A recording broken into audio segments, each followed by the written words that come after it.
नमस्कार, मी प्राध्यापिका रेणुका जाधव। आज आपण भारतीय समाज आणि शिक्षण यामधील घटक क्रमांक 1 मधील ब जागतिकीकरण संकल्पना व वैशिष्ट्ये यांविषयी अभ्यास करणार आहोत। प्रस्तावना: दुसऱ्या महायुद्धानंतर युनो, जागतिक बँक, गॅट, WHO आणि जागतिक संघटना स्थापन करण्यात आल्या। या सर्वांचा उद्देश जगातील विविध देशातील कोणत्याही अडथळ्याविना विविध प्रकारचे व्यवहार एकमेकांसोबत करणे हा हेतू यामध्ये आपल्याला दिसून येतो।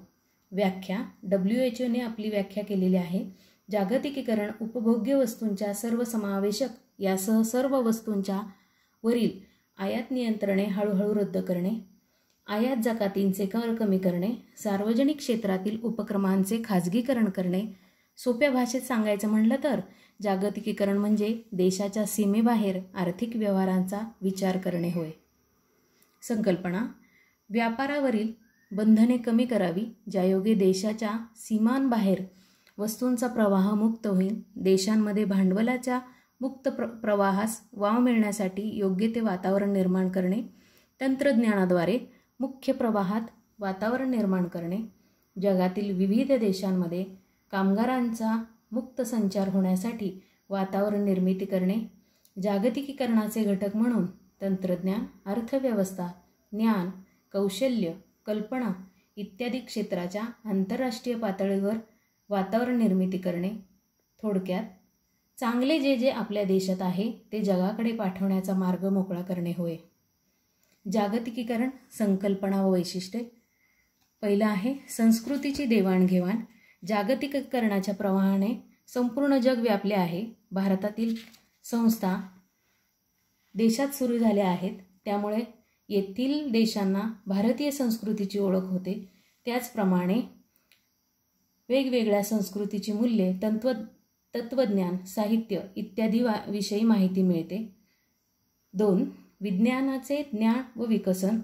जागतिकीकरणामुळे तसेच विज्ञान तंत्रज्ञानाच्या नवीन शोधांमुळे जग अगदी जवळ आले आहे। हे आपल्याला कर लो दुनिया मुठ्ठी में या घोषणेतून समजते। माहिती, बातम्या आणि इलेक्ट्रॉनिक संदेश घेता देता येते।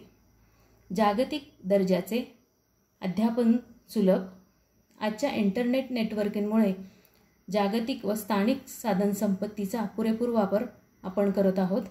त्यामुळे जगातील विद्यार्थी एकाच वेळी अनेक ठिकाणांवरून शिक्षण घेताना आपल्याला दिसून येतो। वैश्विक दृष्टी: आपण आपल्याशी मर्यादित न राहता किंवा साचेबंद विचार न करता जगाशी संपर्क साधल्यामुळे एक वैश्विक दृष्टी प्राप्त होऊन तशी विचार प्रक्रिया विकसित होताना दिसून येते। अद्ययावत अभ्यासक्रमाचा लाभ: स्पर्धेच्या युगामध्ये जुने पुराणे अभ्यासक्रम लागू पडणार नाहीत, तर जागतिकीकरणाच्या दृष्टिकोनातून माहिती तंत्रज्ञानाचे वर्चस्व असणार आहे। ज्या विषयांमधून स्पर्धात्मक विकास शक्य होईल, विदेशी साहित्य, कला, विज्ञान, तंत्रज्ञान प्रणालीचा त्यावर परिणाम होणार आहे। दर्जेदार साहित्य, दर्जेदार शिक्षण। एकंदरीत संगणक, उपग्रह, इंटरनेट इत्यादी सोयी सुविधांमुळे आपण दर्जेदार शिक्षण घेऊ शकतो। लॅपटॉप, पामटॉप यामुळे बरीच माहिती साठवू शकतो। कोणत्याही क्षणी याचा आपण वापर करू शकतो।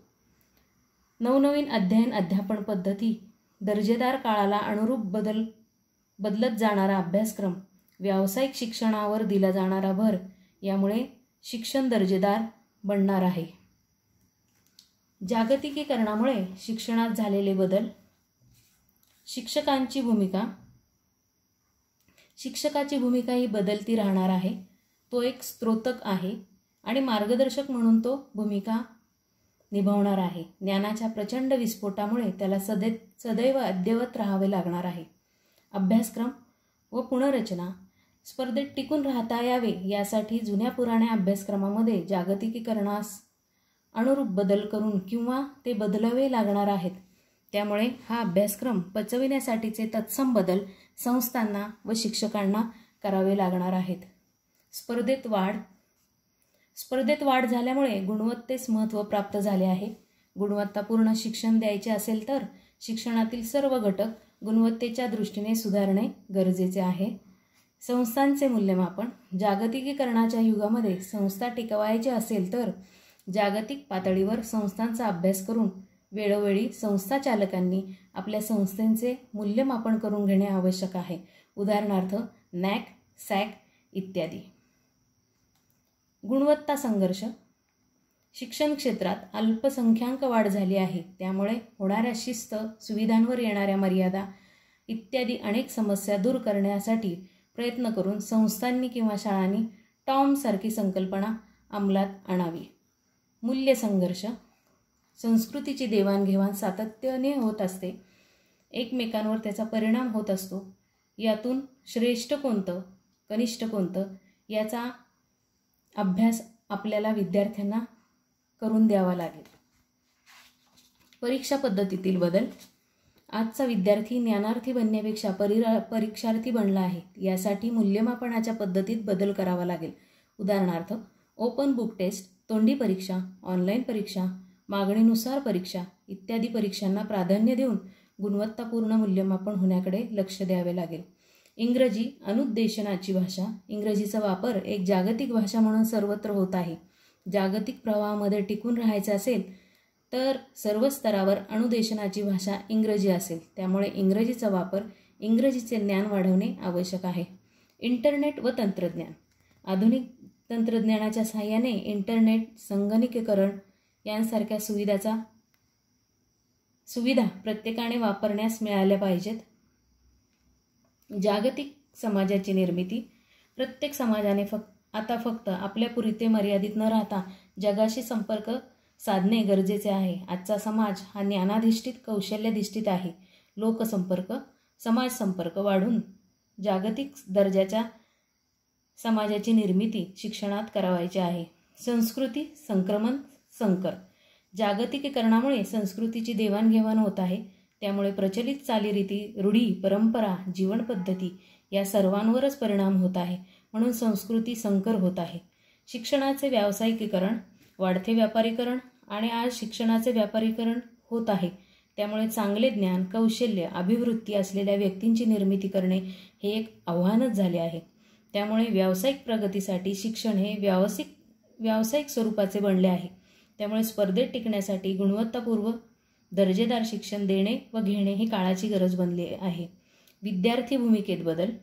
विद्यार्थी विकासावर वेगवेगळ्या घटकांचा परिणाम होत आहे.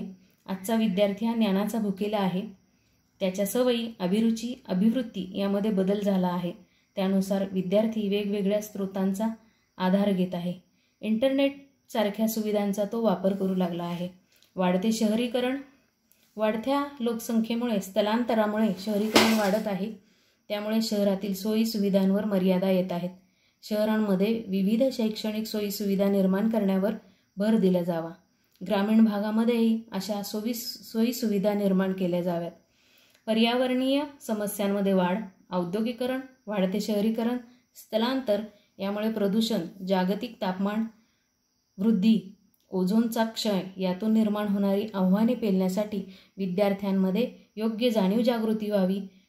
अशा प्रकारची शिक्षण व्यवस्था तयार करावी. रोजगार निर्मिती. सध्या शिक्षण आणि जीवन वेगवेगळे मानले जात आहे. शिक्षण असेपर्यंत जीवनाचा पत्ता नसतो आणि जीवन चालू झाले की शिक्षण थांबते, अशी अवस्था निर्माण झाली आहे. शिक्षणाचा संबंध आपण नोकरीशी लावत असतो तर आपण नोकरच राहू. मालक कधी बनणार नाही हा विचार करणे आवश्यक आहे. आपणच रोजगाराच्या विविध संधी निर्माण केल्या पाहिजेत.